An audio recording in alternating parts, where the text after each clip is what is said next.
Jambo famille, habari zenyu, mnaendelea eske mko bien? Na mimi niko bien kwa neema ya Mungu. Niko na message kidogo kwa wajane wenzangu wenye wako wananisuivre ku WhatsApp, Facebook, TikTok. Message yangu ni kufikia kitu kikubwa.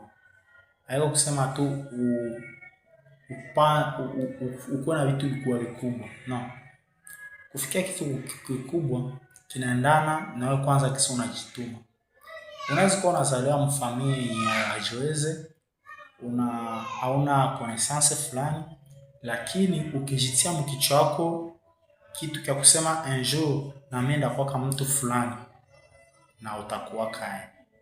Sasa conseil niko nao ni jiwaze na ujideside sasa kukuwa ule mtu mwenye wengine watakia tafuta kwa kitu cha samani. Ile ndio shauri yangu kwa mchana leo. Merci.